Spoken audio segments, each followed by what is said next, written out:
आज आपण बनवतोय मस्त असं ओल्या हळदीचं लोणचं। खूप आयुर्वेदिक असते ओली हळद आणि त्याचं लोणचं करणं अतिशय सोपं आहे। ओली हळद तुम्हाला इझिली मार्केटमध्ये मिळेल। ओली हळद या प्रकारे दिसते। मी इथे 250 ग्रॅम ओली हळद घेतलेली आहे। ह्याला खूप माती चिकटलेली असते, त्याच्यामुळे सगळ्यात सुरुवातीला ह्याला व्यवस्थित याची जी सालं आहेत ही आपल्याला काढून घ्यायची आहेत। सालं काढणं खूप सोपं आहे। जसं आपण आलं सोलतो त्याच पद्धतीने आपल्याला सगळी ही हळद सोलून घ्यायची आहे। सोलल्यानंतर समजा हे बघा साईडला हे जे असं जाडसर असतं ते काढून घ्यायचं आहे आणि मग सोलायचं, म्हणजे इझिली ही सगळी सोलली जाईल, कारण खूप वेळ हळदीला माती चिकटलेली असते। सगळी सोलून झाल्यानंतर ह्याला स्वच्छ 3 ते 4 वेळा पाण्याने आपल्याला धुवायचं सुद्धा आहे। मी इथे 250 ग्रॅम हळद घेतलेला आहे आणि फक्त 25 ग्रॅम इतकं मी इथे आलं सुद्धा यूज केलेलं आहे। आलं ऑप्शनल आहे, आलं नसेल आवडत तर तुम्ही याला स्किप करू शकतात। हळद बरोबर आल्याची टेस्ट आणि लिंबाची टेस्ट अप्रतिम लागते। 3 ते 4 वेळा पाण्याने स्वच्छ धुवून घ्यायचं आहे आपल्याला। लक्षात ठेवा, व्हिडिओ असल्यामुळे इथे मी काचेचं भांडं घेतलं होतं, पण तुम्ही स्टीलचं भांडं घ्या, कारण ही जी हळद आहे ही सगळी भांड्याला चिटकून जाते। बघा मस्त छान डाग पडतो हळदीचा। आपल्याला स्वच्छ त्याला कोरडी सुद्धा करून घ्यायची आहे। पाण्याचा अंश आपल्याला अजिबात नको आहे, कारण हे लोणचं बाहेर रूम टेम्परेचरवरती 3 महिने सहज टिकतं। त्याच्यामुळे स्वच्छ कोरडी करून घेणं खूप जास्त गरजेचं आहे। आलं सुद्धा आपण स्वच्छ कोरड्या नॅपकिननी पुसून घेणार आहोत। हळदीचा डाग हा सगळीकडे लागतो, त्याच्यामुळे नॅपकिन पांढरं नका यूज करू। आता आपण ह्याला किसून घेणार आहोत। जसं नॉर्मल आपण सुकं खोबरं किसतो त्याच पद्धतीने इथे सगळी हळद आपल्याला किसून घ्यायची आहे। जर तुम्हाला किसायची नसेल तर तुम्ही त्याचे बारीक बारीक तुकडे करू शकतात किंवा अलगद मिक्सरमधून तुम्ही त्याला चर्न सुद्धा करू शकतात, पण मला अशी किसून केलेलं लोणचं जास्त आवडतं, त्याच्यामुळे मी याला किसून घेतलं होतं। हळद आणि आलं हे दोन्ही आपल्याला किसून घ्यायचं आहे। आता हे जे सगळं प्रमाण दाखवते त्याच्यामध्ये आपण ही पिवळ्या रंगाची मोहरी घेतलेली आहे, त्याच्यानंतर आपण बडीशेप घेतलेला आहे, बडीशेप घेतलेला आहे आणि मेथी घेतलेली आहे। हे सगळं 1 टेबलस्पून आहे। हे आपल्याला फोडणीसाठी वापरायचं आहे। काळी मोहरी आणि हिंग, 1 लिंबाचा रस घ्यायचा आहे। इथे 10 ग्रॅम इतकं मोजून मी ही जी सालं काढलेली सरसो असते, म्हणजे जी लोणच्यासाठी वापरतात ती मोहरी सोललेली ती घेतलेली आहे। इथे आपण पिवळी मोहरी, त्याच्यानंतर बडीशेप आणि मेथी हे सगळं प्रमाण 1 टेबलस्पून घेतलं होतं। मंद आचेवरती व्यवस्थित आपण ह्याला परतून घेणार आहोत। किचनमध्ये मस्त वास येईपर्यंत आपण ह्याला मंद आचेवरती परतून घेणार आहोत।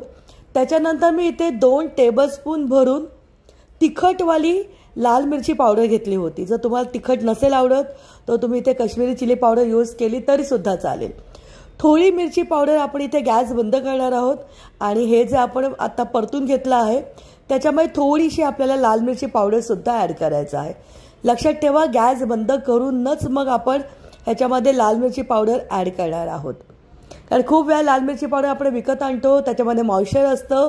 माझी लाल मिरची पावडर होममेड आहे, मी घरीच मिरची वाटते। आता हे सगळं थंड झाल्यावरती मिक्सरमध्ये आपल्याला ग्राइंड करायचं आहे। ग्राइंड करताना लक्षात ठेवा की खूप जास्त आपण ह्याला फाईन ग्राइंड नाही करणार आहोत, फक्त अलगद मी ह्याला कुटून घेतलेलं आहे। उरलेली लाल मिरची पावडर सुद्धा मी याच्यामध्ये ॲड केलेला आहे। मी 2 टेबलस्पून तिखटवाली लाल मिरची पावडर ॲड केली होती। जितकी लाल मिरची पावडर तुम्ही घ्याल तेवढ्याच प्रमाणामध्ये त्याच्यामध्ये मीठ सुद्धा मी ॲड केलेलं आहे 2 टेबलस्पून। 250 ग्रॅमसाठी साधारण 15 ग्रॅम एवढं मी त्याच्यामध्ये मीठ ॲड केलं आहे। मीठ हे तुम्हाला कमी जास्त लागू शकतं। आता आपला लोणच्याचा मसाला तयार झाला आहे। बघा कसं मी जे बाउल वापरलं होतं त्याला सगळीकडे हळदीचा डाग लागलेला आहे, त्याच्यामुळे स्टीलचं भांडं यूज करा। इथे हळद जी आपली किसलेली होती आणि आलं होतं हे एका बाउलमध्ये मी काढून घेतलेलं आहे।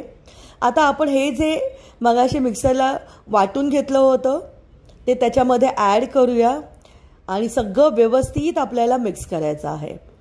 ही मी मोहरीसुद्धा घेतलेली आहे, ही जी पिसलेली मोहरी याला म्हणतात ती सुद्धा मी याच्यामध्ये 10 ग्रॅम ॲड केली होती। ऑप्शनल आहे, तुम्हाला नसेल आवडत तर तुम्ही स्किप करू शकतात। मोहरी ॲड केल्याने तुमचं लोणचं हे जास्त दिवस टिकतं, त्याच्यामुळे मी 3 प्रकारच्या मोहरी याच्यामध्ये ॲड केल्या आहेत। मी पिवळी मोहरी घेतली आहे, ही फोडलेली मोहरी सुद्धा यूज केली आहे। सगळं व्यवस्थित आपल्याला हळदीला चोळून घ्यायचं आहे। आपण ह्याला झाकून पूर्ण रात्रभर बाहेर ठेवणार आहोत. लक्षात ठेवा, 1 रात्र ह्याला आपण झाकून ठेवणार आहोत. त्याच्याने सगळे मसाले व्यवस्थित मुरतील. इथे मी 100 ग्रॅम इतकं घेतलेलं आहे तेल. तेल थोडं जास्त असणं गरजेचं आहे, कारण हे लोणचं आहे आणि हे 3 महिने बाहेर सहज टिकतं. त्याच्यामुळे लोणच्यामध्ये तेलाचं प्रमाण जास्त असणं खूप जास्त गरजेचं आहे. 100 ग्रॅम तेल घेतलेलं आहे. त्याच्यामध्ये 1 टेबलस्पून रेग्युलर मोहरी घातलेली आहे. मोहरी तडतडल्यानंतर गॅस बंद करायचा आहे आणि छोटा लहान चमचा 1 टीस्पून मी ह्याच्यामध्ये हिंगसुद्धा घातलेला आहे. मी हळद नाही यूज केलं आहे, कारण आपण हळदीचंच लोणचं बनवतोय, त्याच्यामुळे मी इथे हळद यूज नाही केलेली आहे. मोहरी व्यवस्थित तडतडल्यानंतर इथे गॅस आपल्याला बंद करायचा आहे आणि 1 टीस्पून आपण त्याच्यामध्ये ॲड करणार आहोत हिंग. जर तुमची गॅस चालू असेल तर हे हिंग पटापट करपून जातं आणि खूप खराब वास लागतो लोणच्याला. त्याच्यामुळे गॅस बंद करूनच हिंग ॲड करा. आता ही फोडणी आपल्याला एकदम थंड करायची आहे. ज्या दिवशी मी ह्याला झाकून ठेवलं होतं त्याच वेळेला फोडणी केली होती. दुसऱ्या दिवशी सकाळी बघा हे व्यवस्थित मिक्स झालं आहे. हे तेलसुद्धा थंड झालेलं आहे. कायम लोणच्यावरती आपलं थंडच तेल टाकायचं असतं, लक्षात ठेवा. थंड म्हणजे गरम करून थंड केलेलं तेल. आणि पूर्ण 1 लिंबाचा रस मी ह्याच्यामध्ये ॲड करत आहे. लिंबाचा रस घातल्यामुळे मस्त आंबट गोड चव येते त्याला. ऑलरेडी आपण मिरची जी घातली होती, मी तिखटाची मिरची घातली होती, त्याच्यामुळे तिखट आणि आंबट अशी अप्रतिम चव आपल्याला लोणच्याला लागते. तर इथे आपलं तयार झालेलं आहे ओल्या हळदीचं लोणचं. अप्रतिम लागतं. जर तुम्हाला थोडंसं गोड आवडत असेल तर तुम्ही ह्याच्यामध्ये 1 चमचाभर साखर घातली तरी चालेल, पण मी इथे साखर यूज नाही केलेली आहे. तर अशा पद्धतीने तयार झालेलं आहे आपलं ओल्या हळदीचं लोणचं. खाद्यजत्रेचे व्हिडिओ आवडत असतील तर माझ्या चॅनलला लाईक करा, व्हिडिओला जास्तीत जास्त शेअर करा आणि बाजूला दिलेला बेल आयकॉनवरती क्लिक करा, जेणेकरून सगळे नवीन नवीन व्हिडिओ तुमच्यापर्यंत पोहोचतील. एखाद्या एअरटाईट डब्यामध्ये आपल्याला काढून ठेवायचं आहे. जर तुमच्या घरामध्ये खूप जास्त गरम होत असेल किंवा किचनमध्ये खूप जास्त गरम होत असेल तर प्रिकॉशन म्हणून लोणचं फ्रीजमध्ये ठेवा. आरामात 3 महिने फ्रीजमध्ये सुद्धा आपलं हे लोणचं टिकतं.